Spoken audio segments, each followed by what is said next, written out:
But so what we see is you have David sin with Bathsheba, and you kind of see this upward trajectory of David. He's unifying the kingdom and all that stuff, and we see that he commits adultery with Bathsheba and then tries to kill her husband, and is successful about doing that, and does it with like kingly decrees and things. And what that ends up happening is right after that he gets confronted, and David repents, which is really good. But you start seeing this downfall of David. He repents of all that sin, but after the repenting, you end up with this kind of gross image of David conquering this other nation, and he's got this huge crown on with all these jewels on it, and he has enslaved.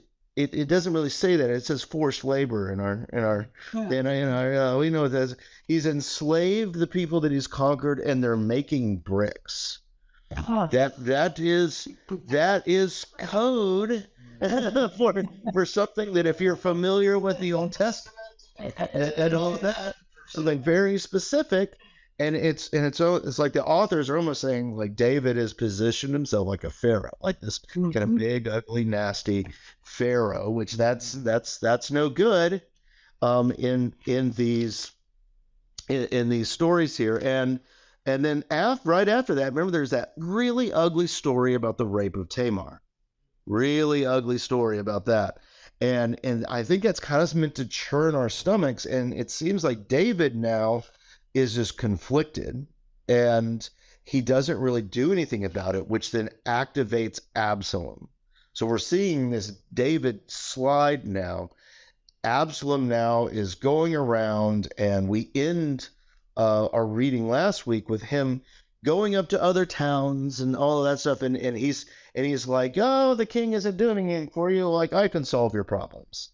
And so he's kind of causing an undercurrent of dissension underneath the nose of David. So we are in 16 today. So we'll read this, and we'll go. It's kind of a longer chapter, but we'll read the whole chapter, and we'll see how it goes. So all right, so we'll share the screen. Hit that button. Hit that button. Hit that button.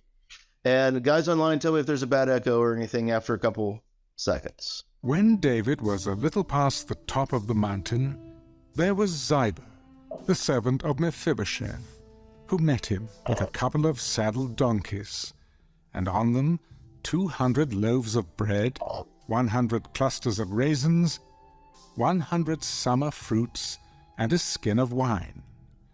And the king said to Ziba, "What do you mean to do with these?" "The donkeys are for..." One second. I want to remind everyone that David, right before this, he's up on top of that mountain, and he went up to kind of be with the Lord in prayer on top of this mountain. We don't know what mountain it is, but that was kind of the end of chapter 15. So kind of catching us up to where we were. "The king's household to ride on, the bread and summer fruit for the young men to eat, and the wine for those who are faint in the wilderness to drink." "And where is your master's son?"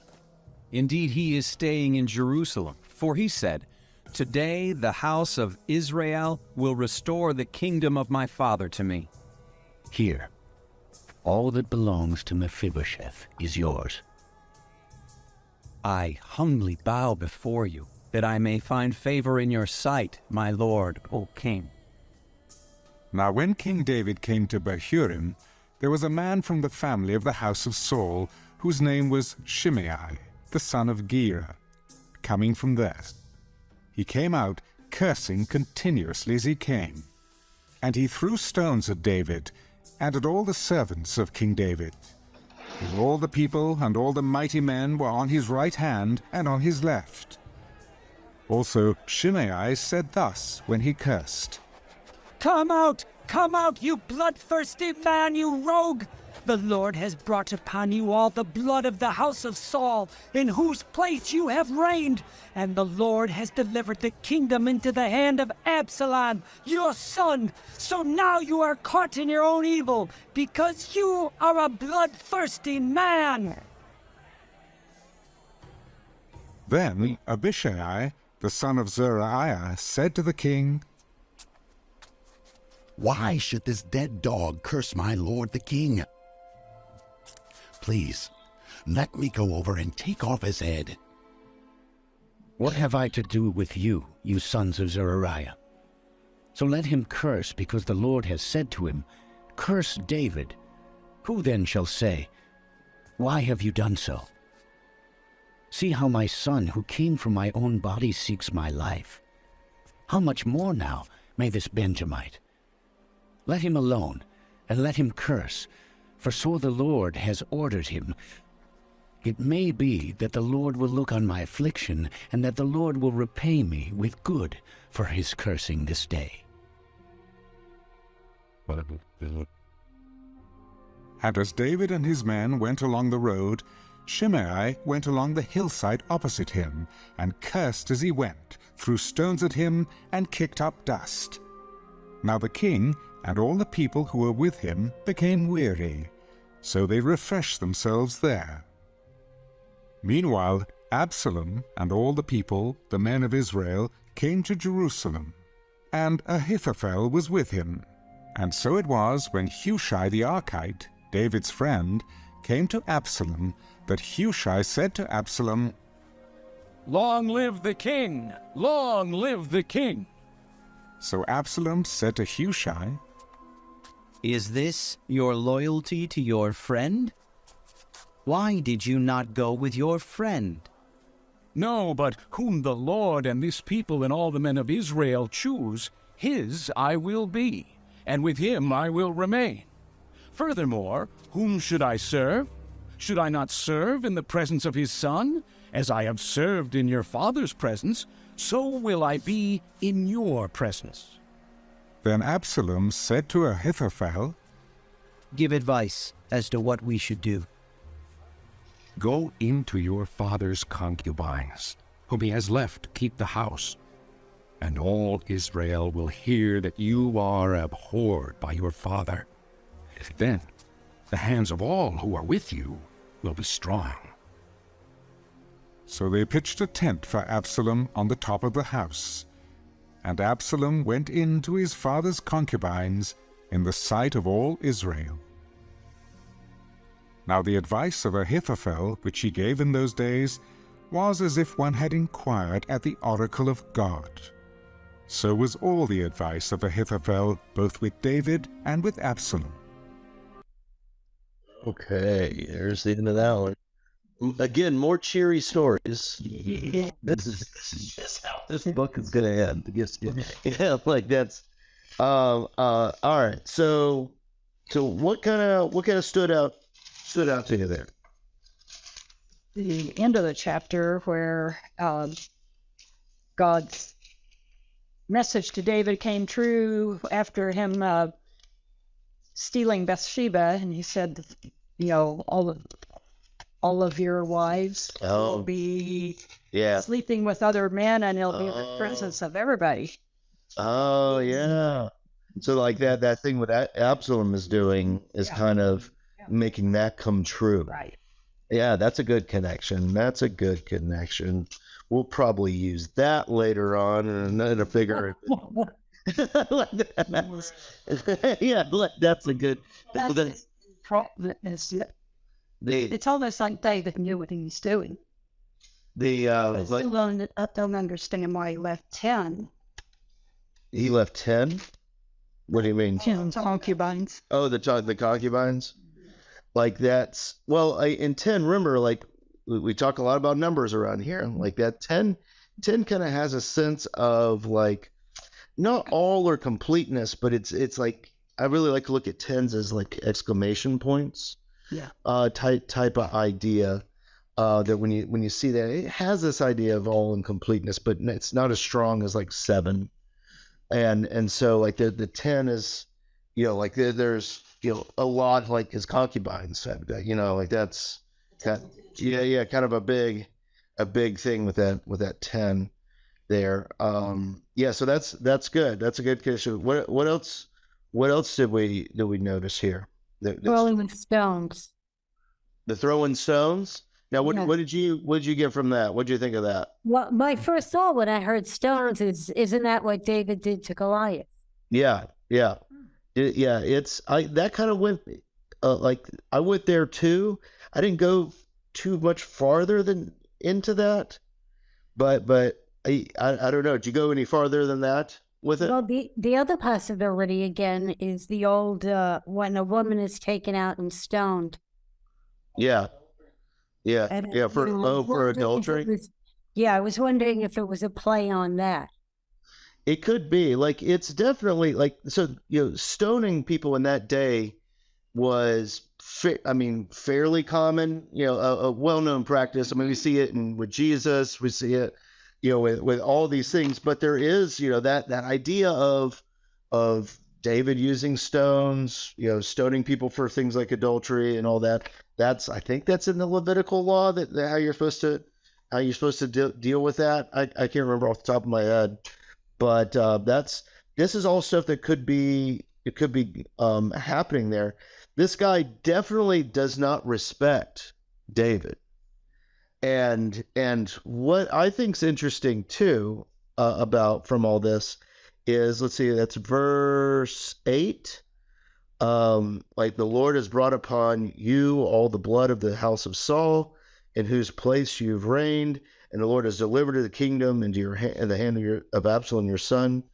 And then this last phrase, these last two phrases, I kind of wonder if the authors of the book here are using it as summary phrases, because this is kind of my view of David, is that, so now you are caught up in your own evil because you are a bloodthirsty man. Like the thing that we kind of get near the end of David's reign here is that he's a warlord, and that's what his downfall is. Like that's what's going on. So what else? That was my big thing that I noticed was that bloodthirsty man. The other thing I want to point out real fast is we don't know where the mountain was that David was on, but the scholarly notes, did the Jewish Bible say anything about that?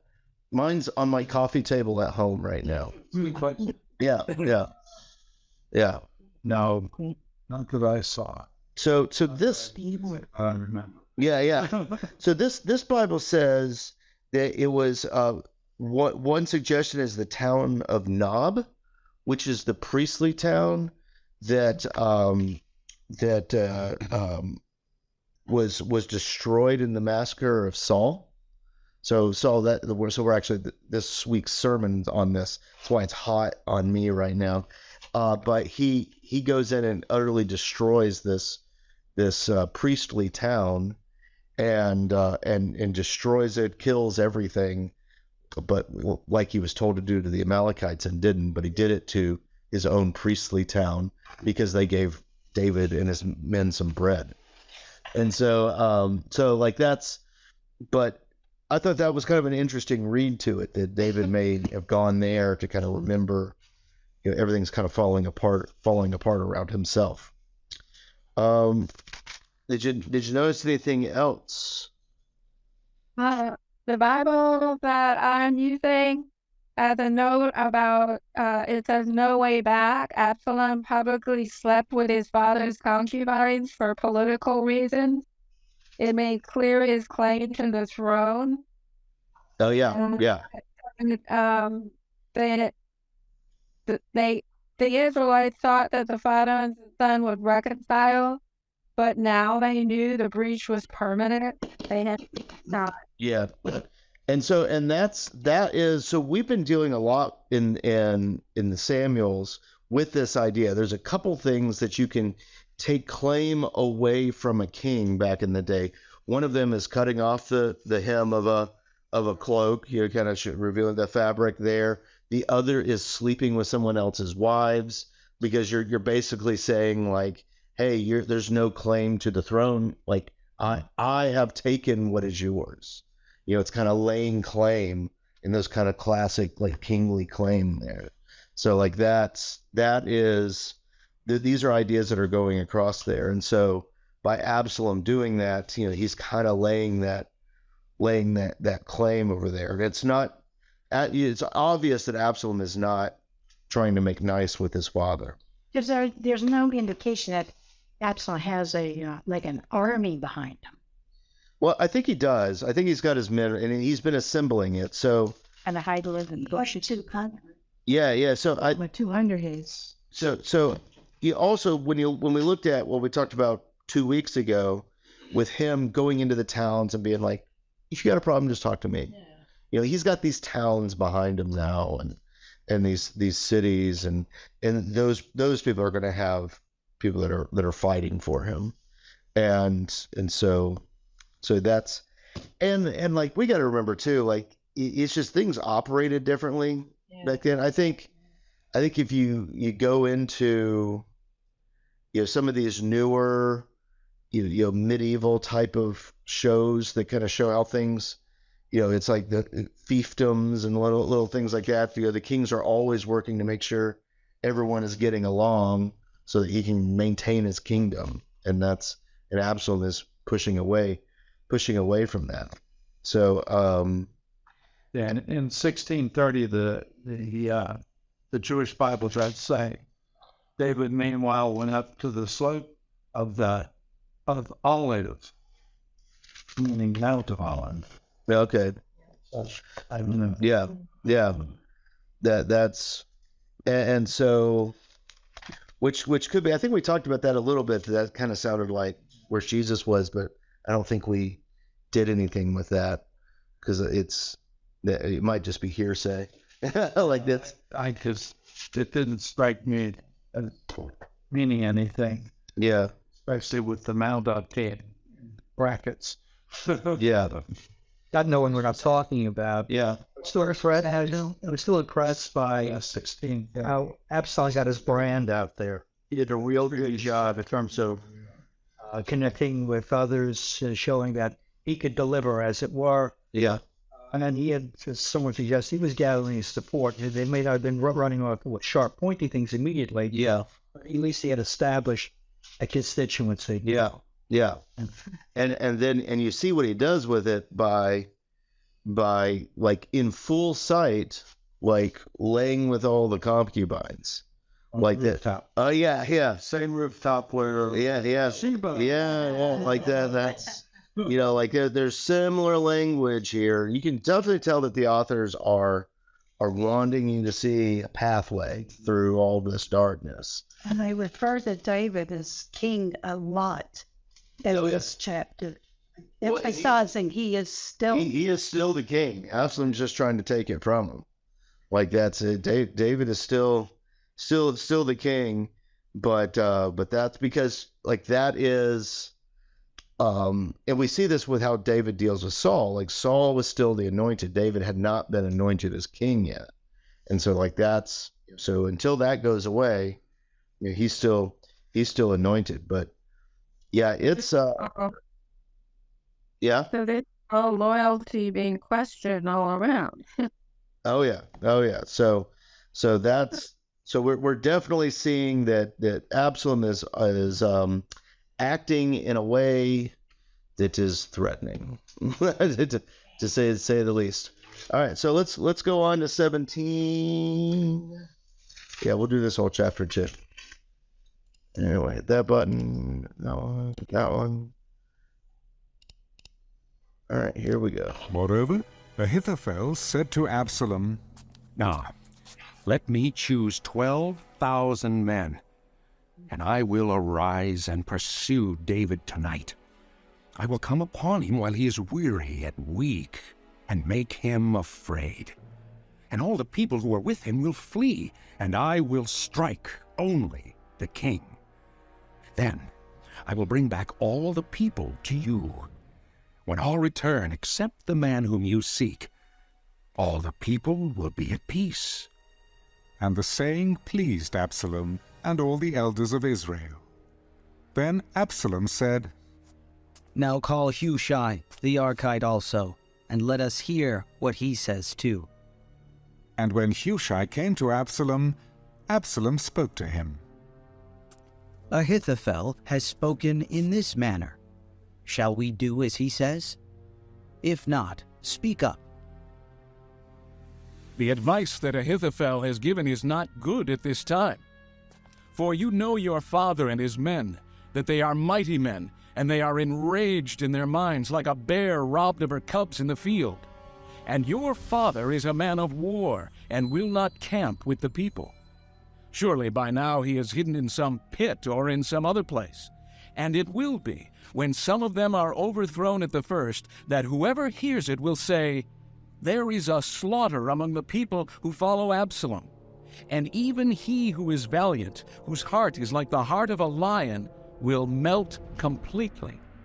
For all Israel knows that your father is a mighty man, and those who are with him are valiant men. Therefore, I advise that all Israel be fully gathered to you, from Dan to Beersheba, like the sand that is by the sea for multitude, and that you go to battle in person. So we will come upon him in some place where he may be found, and we will fall on him as the dew falls on the ground, and of him and all the men who are with him there shall not be left so much as one. Moreover, if he is withdrawn into a city, then all Israel shall bring ropes to that city, and we will pull it into the river until there is not one small stone found there. So Absalom and all the men of Israel said, The advice of Hushai the Archite is better than the advice of Ahithophel. For the Lord had purposed to defeat the good advice of Ahithophel, to the intent that the Lord might bring disaster on Absalom. Then Hushai said to Zadok and Abiathar the priests, Thus and so Ahithophel advised Absalom and the elders of Israel, and thus and so I have advised.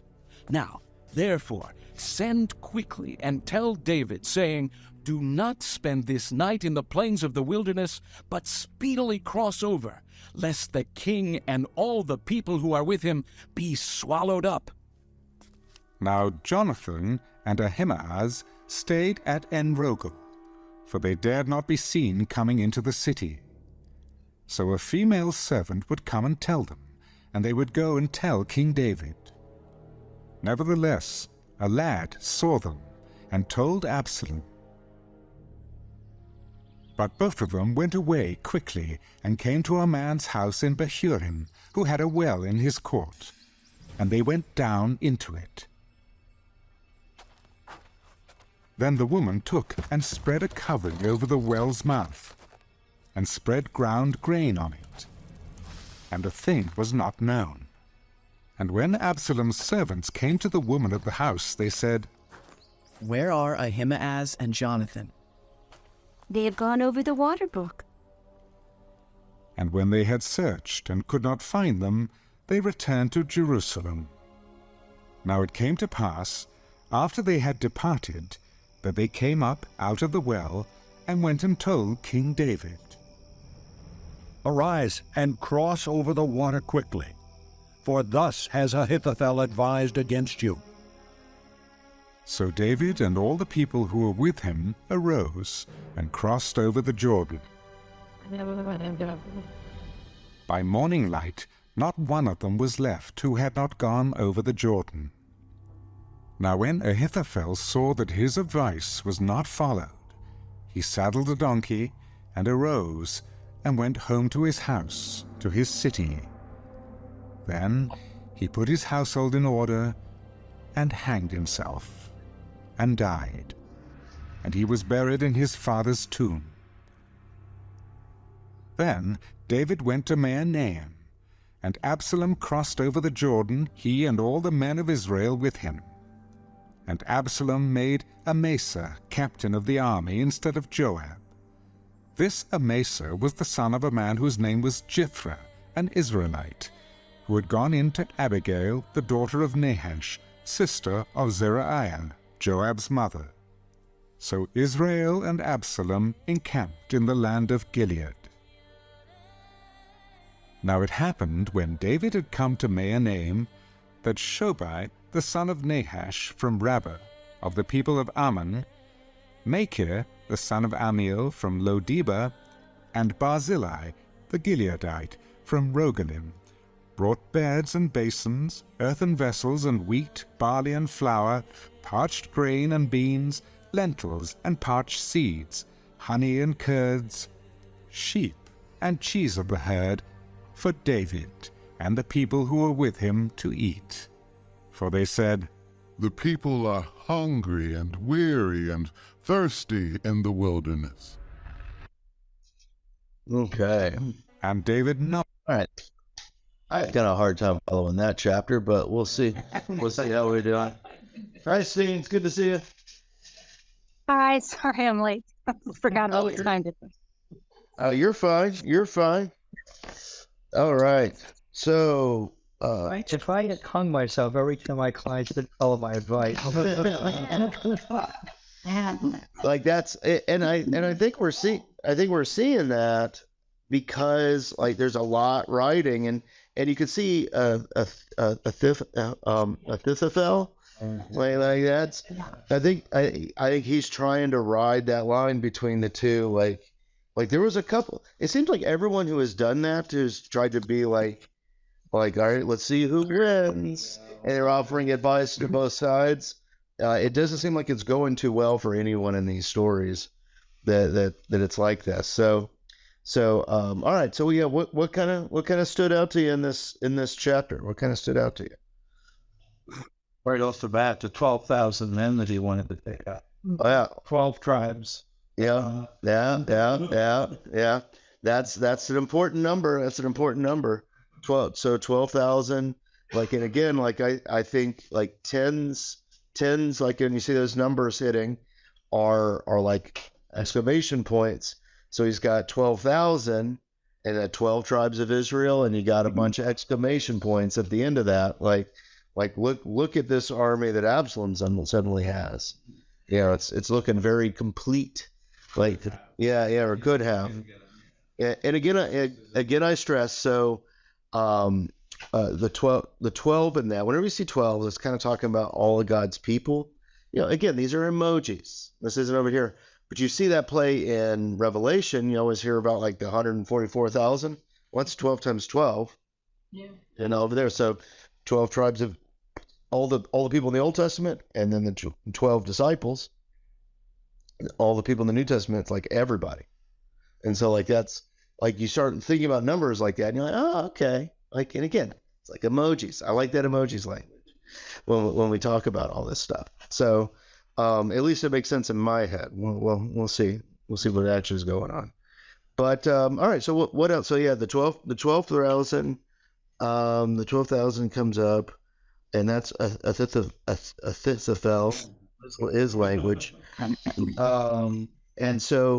he has his whole plan was to not really kill anybody except David. And then you could come with everyone with like, oh, look, I'm just bringing peace. Yeah. Type of thing. And so then there's some more advice that comes. So what else did people notice? Did you notice anything else? Well, I guess he inserted all this little stuff in 24 through 26 about what the daughter was and the sister, and is she talking about those people there? Yeah. Why are they in there, do you think? Just to confuse it. Understand what that meant.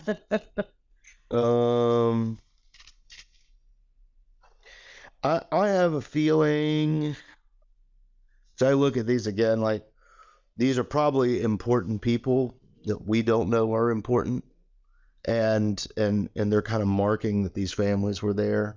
Did he have to go back through where they begats and stuff? Yeah. Find out what those people, what they were from, or and that could be there. That could also be markers for previous things that have happened, and why they may have been there, and it could be markers for things coming up. Anything to mind to me when I read that. Yeah. What's that in their book? And it could be something that to help us remember a story that's coming up yet too. But yeah, I don't remember those people. I'm bad at remembering people's names like that. So many odd names. Yeah. This chapter was odd to me too, just as like all this battle stuff and like people talking, and it's like I get lost in it. I'm sorry. All of a sudden Absalom has an army. Yeah. And I didn't Yes, but don't you think the 200 that went with Absalom, they were more like messengers. He was going to send to all the cities. Yeah. Bring the men that he had made friends with. Yeah. In those cities. Well, so That's how he amassed his army. this is the first time that I'm reading, though, to her point, that he has a Yeah. army. He's got people. He's got The 24th, my note says it's in the same place where Ishbath and Bobath Ishbosheth. had Is sought that what it is? refuge after Saul's death. Okay, that was Saul's son. Yeah. Yeah. Second, my footnote on 25 for any of that explains some of those names. It says Amasa was a nephew of David and cousin of both Absalom and Joab. And then Zeruiah was David's sister. So a lot of those people in 25 were related. Okay. Yeah. So they're related to David, and we see that also like in like Saul's area in the past. So yeah. Okay. So the next thing I kind of noticed was verse 8, and it's like Ahishai's clan. And you know your father and his men, they are mighty men. We keep hearing this about David, and mighty men, and they are enraged like bear without her cubs, and and he is a man of war, and I thought it was interesting that surely now he is hidden in some pit, which is definitely like an idea that's going on, but like that's also all the same accusations. It's just worded differently that Saul is making of David. Right. It's very similar accusations that like David just wants to kill me. David, like that's all in the pits and the caves. Yeah. Well, he was accusing David of doing all that.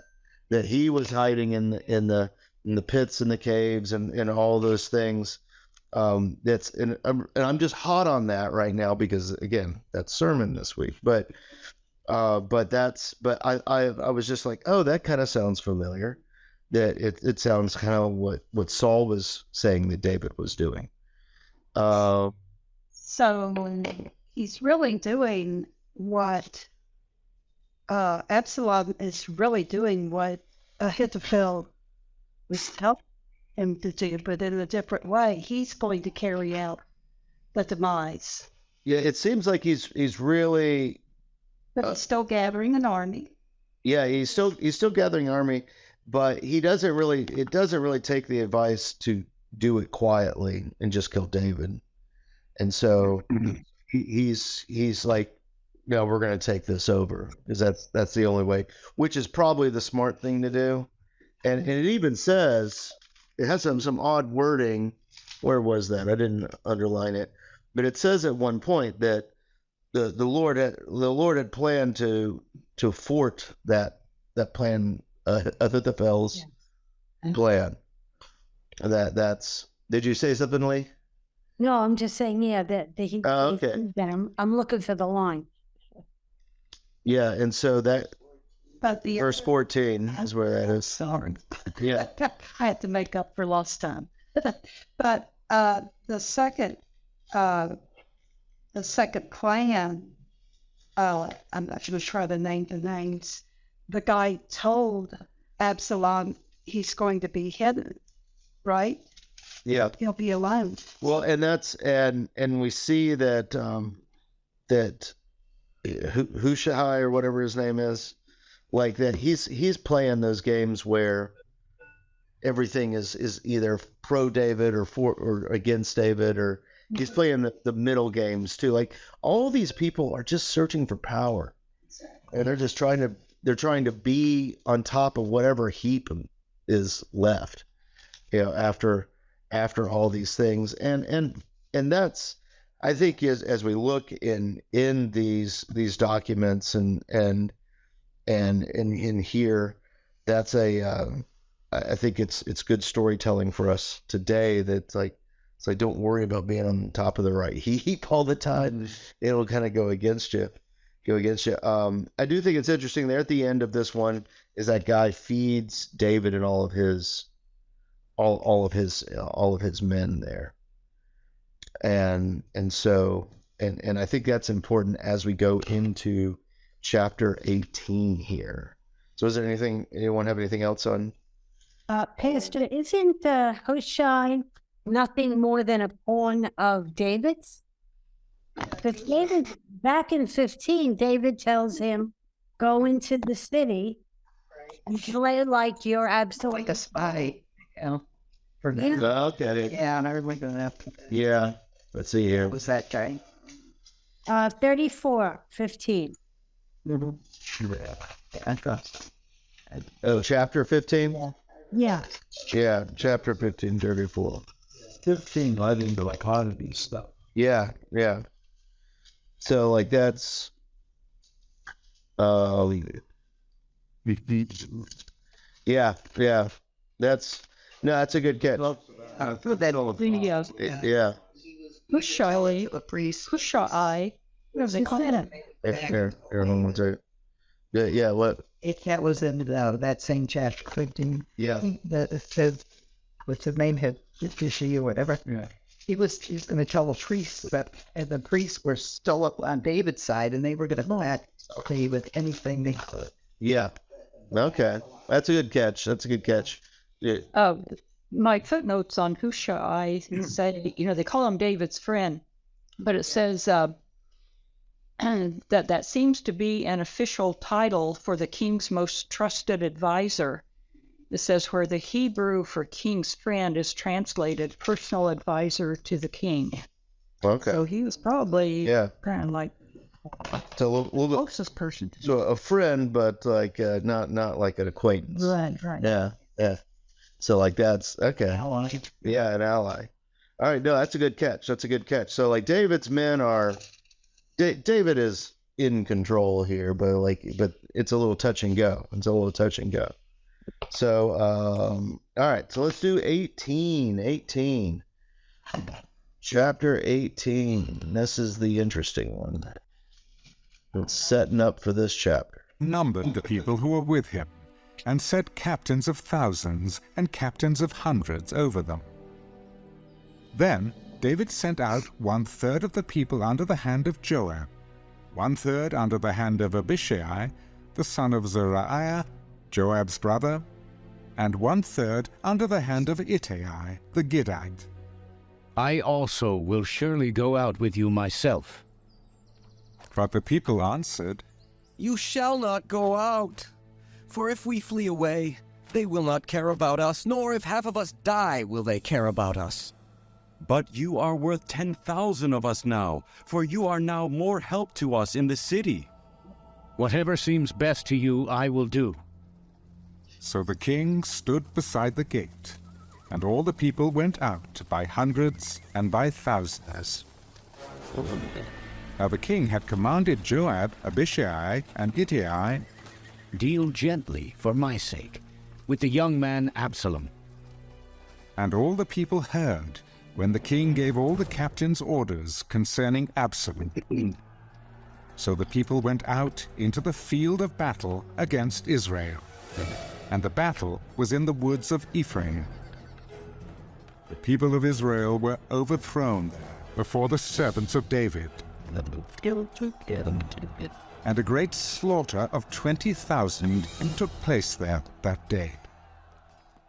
For the battle there was scattered over the face of the whole countryside, and the woods devoured more people that day than the sword devoured. Then Absalom met the servants of David. Absalom rode on a mule. The mule went under the thick boughs of a great terebinth tree, and his head caught in the terebinth. So he was left hanging between heaven and earth, and the mule which was under him went on. Now a certain man saw it, and told Joab, I just saw Absalom hanging in a terebinth tree. You just saw him? And why did you not strike him there to the ground? I would have given you 10 shekels of silver and a belt. Though I were to receive 1,000 shekels of silver in my hand, I would not raise my hand against the king's son. For, in our hearing, the king commanded you, and Abishai, and Idai, saying, Beware lest anyone touch the young man Absalom. Otherwise I would have dealt falsely against my own life. For there is nothing hidden from the king, and you yourself would have set yourself against me. I cannot linger with you. And he took 3 spears in his hand and thrust them through Absalom's heart, while he was still alive in the midst of the terebinth tree. And 10 young men who bore Joab's armor surrounded Absalom, and struck and killed him.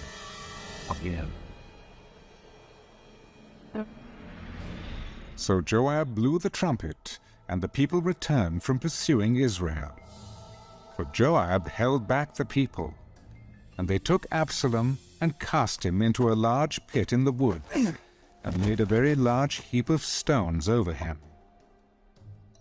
Then all Israel fled, every one to his tent. Now Absalom in his lifetime had taken and set up a pillar for himself, which is in the king's valley. For he said, I have no son to keep my name in remembrance. He called the pillar after his own name, and to this day it is called Absalom's monument. Then Ahimaaz, the son of Zadok, said, Let me run now, and take the news to the king, how the Lord has avenged him of his enemies. And Joab said to him, You shall not take the news this day, for you shall take the news another day. But today you shall take no news, because the king's son is dead. Then Joab said to the Cushite, Go, tell the king what you have seen. So the Cushite bowed himself to Joab and ran. And Ahimaaz, the son of Zadok, said again to Joab, But whatever happens, please let me also run after the Cushite.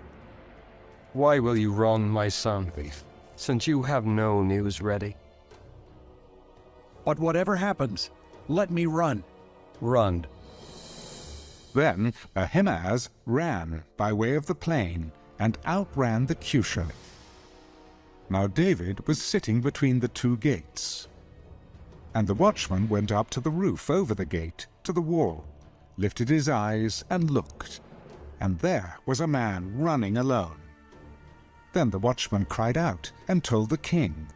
And the king said, If he is alone, there is news in his mouth. And he came rapidly and drew near. Then the watchman saw another man running, and the watchman called to the gatekeeper and said, There is another man running alone. He also brings news. I think the running of the first is like the running of Ahimaaz, the son of Zadok. He is a good man and comes with good news. So Ahimaaz called out and said to the king, All is well. Then he bowed down with his face to the earth before the king. Blessed be the Lord your God, who has delivered up the men who raised their hand against my lord the king. Is the young man Absalom safe? When Joab sent the king's servant, and me, your servant, I saw a great tumult, but I did not know what it was about. Turn aside and stand here. So he turned aside and stood still. Just then the Cushite came. There is good news, my lord the king. For the Lord has avenged you this day of all those who rose against you. Is the young man Absalom safe? May the enemies of my lord the king and all who rise against you to do harm be like that young man. Then the king was deeply moved, and went up to the chamber over the gate, and wept. And as he went, he said thus, Oh, my son Absalom! My son! My son Absalom, if only I had died in your place! Oh, Absalom, my son. My son. Oh. And All right. Okay. So we definitely there's some stuff that sounds familiar here. It should in the midst of this story. So what stood out to you? What stood out to you? Absalom had a whole, yeah. Yeah, it was kind of a rough death. Well, and remember, like the story was setting up from the very beginning when we first met Absalom. They said he was handsome and tall, and that he had lots of hair, and that ended up, and you could kind of tell that was kind of a proud thing for him.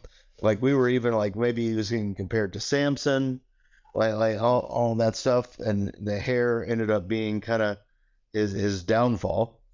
Like that's getting caught up in with the terebinth tree, as the King James says. Like that's so like that's no good. So what else could it? I had always thought that when he hung himself in the tree, that's what killed him. I didn't realize that he was still alive. Yeah, the Joab. Well, I think a lot of that, I had a flash of Sunday school for years, and always going to that story, and that's basically you saw him hanging there with the tree. Yeah. And yeah, and it just said become the war. Yeah. Not that he was run through all the time. When we were little kids, they didn't want to talk. And then I could see the horror in Absalom's face from the Sunday school pictures. I going, oh, okay. Yeah. Yeah. And going back to the good old days when they had introits and graduals, everything was sung in church. I remember actually singing. Oh, yeah. Absalom lament. Yes. Oh, yeah. I thought it was interesting that Absalom died in a tree the way Ahithophel did, even if it wasn't a suicide. Wait, what was the other one? Ahithophel? Is that how you pronounce his name? The one? Yeah. At one time. Oh, yeah, the guy. Oh, yeah, the hanging. Yeah, that's right. Ahithophel. Yeah. Like that's. Yeah.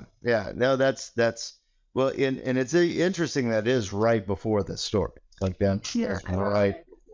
Yeah. No, that's a good catch. All this stuff, it's all kind of in here together. So it's all like a soup. It all started sounding similar. What else kind of that you think was interesting here? Joe, Go ahead, Lee. Okay. I felt that David was really playing games here. I mean, he sends his men out, but he tells them, look, don't hurt my son. And anyone under him who was an advisor would know that we have to get rid of the son, otherwise they're going to play this game again. Yeah. And he decided, yes, I'll stay back at the palace. You're right, I'll stay here. And when you go, don't hurt my son. Who shall rid me of this priest? Henry VIII. No, Henry VIII, who's over. Yeah. I'm not going to do anything. I'm not going to. I was going to do the deed. Okay, so you two have a very pessimistic view. What's going on? Too much Shakespeare. And so, like that's. But no, I think that definitely could be, because there's that whole, like, so that brings up an interesting question, because dealing gently with my son Absalom sounds like David dealing with Saul. Like he's like, don't, he's still the Lord's anointed, he's still all these things. But is all of these things, like Lee and Mick are mentioning, is it kind of a bastardization of that point now that he's in this fall? That's interesting. Like it requires cynicism. Yeah. It does, and I'm a fan of reading it that way, because all this stuff is all blending together. So But I think what I think you really see in this is this isn't just a document that's just easy and it's like, oh, here's the meaning, right? There's complexity and tilling that's going around in here to see these things. But what's the reason Absalom was on a donkey? I've read this several times, and why wasn't he on something else? I mean, they had horses. They had horses. I mean, he could have maybe just liked the mule. I don't know. I thought about. He tweeted up right. Yeah. But it's. I mean, he was running away. Yeah, he's running away, and you think so. It doesn't say donkey. It says mule, and so donkey. Oh, does it say donkey? Really? He saddled his donkey. Oh, I can't be. Mule. 23. All right, 1 second, everybody. 1 second. 2 Samuel. What is this? What verse is that? 18. Forgot what I just said. The mule, or the donkey. 9. 9. All right. 17, 20, 39. Yeah, okay, that's right. There was. Yeah, that's what I said. All right, let's look at the Hebrew, y'all. Let's look at the Hebrew. Yeah, I heard that. Let's see here. All right, I found it. Let me. Well, we'll share this with you guys at home. That was a hit. All right, so let's see. Let me find. Oh, Lord. Let me find the Hebrew word mule. There it is. Yeah, Cassie's right. That was a Ahithophel. Yeah, that's wrong. Yeah. Isn't that the deck? 17. Yeah, would the thing. The mule was a cross. Oh, okay. I see. Yeah. I see though. Oh yeah, you're right. And all that. Yeah, it's like 9. It says Absalom was riding his mule. Okay. Yeah, it's used. It's the reason why I'm looking at it, and it's not really used. It's used in Chronicles, Ezra, some in the Psalms, and so like in Psalm 32:9, it says, "Do not be as the horse or as a mule, which have no whatever." You know, like that's, see, mules and camels. Let's see, Zechariah, and the horse, mule. So yeah, so like it's what a mule is it's a horse donkey hybrid, and they can't reproduce. They're sterile. Yeah, they're sterile. So I grew up around horses and this whole stuff. So yeah, so you have all these mules. So it's just a big donkey. It's usually a horse with like really big ears. Yeah, they usually tend to be pretty strong.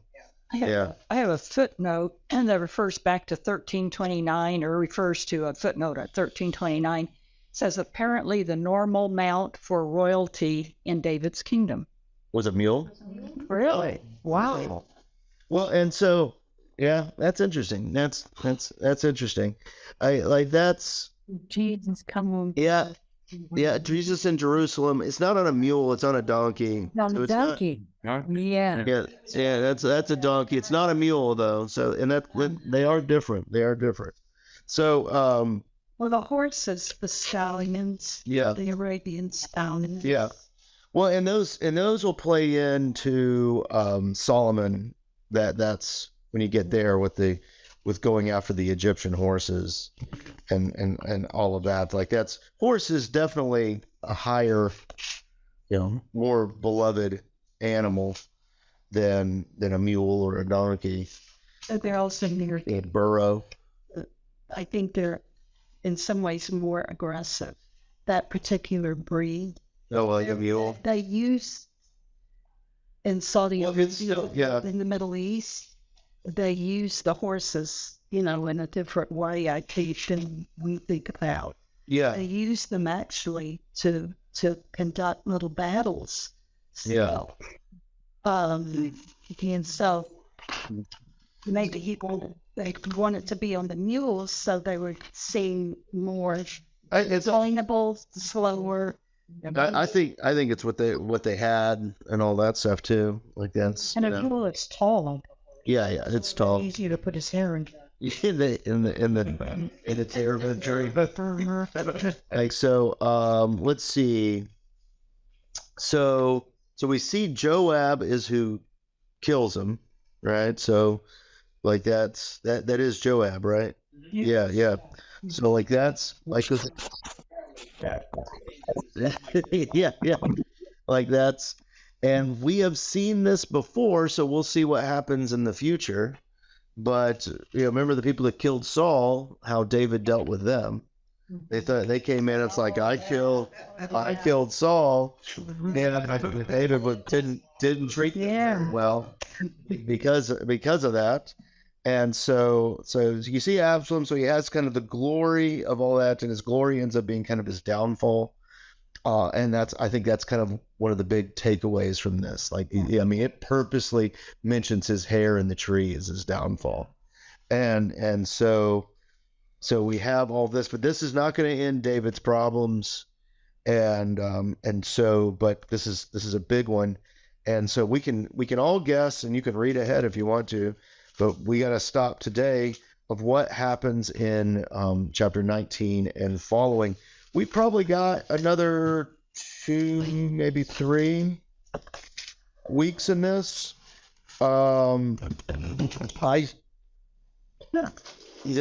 I have a meeting in Orlando or something like that, my next time we won't have this. Will be like the beginning of July, taking vacation, July 4th time frame. So. Doing Escher family vacation stuff. But how's Tanzania, Esteen? Is it cold there? It's starting to get chilly, but it's really not too cold. Okay, and that's I just want to remind everyone she's below the equator, or south of the equator. That's winter. Yeah, going into. It'll start getting really cold in end of June and into July. Oh man, it's only going to be 90 here today. So. Yeah.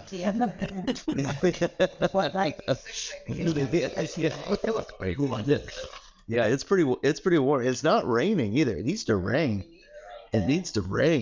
Cool things down. Somehow the rain always goes to Fort Paris on the mark. Yeah. And so, but good deal. So we will do. I think the big takeaway from today is the hair, and that's kind of his glory, kind of ended up being his own downfall. And so we will continue this next week. So everyone that's watching on YouTube, thanks for joining us.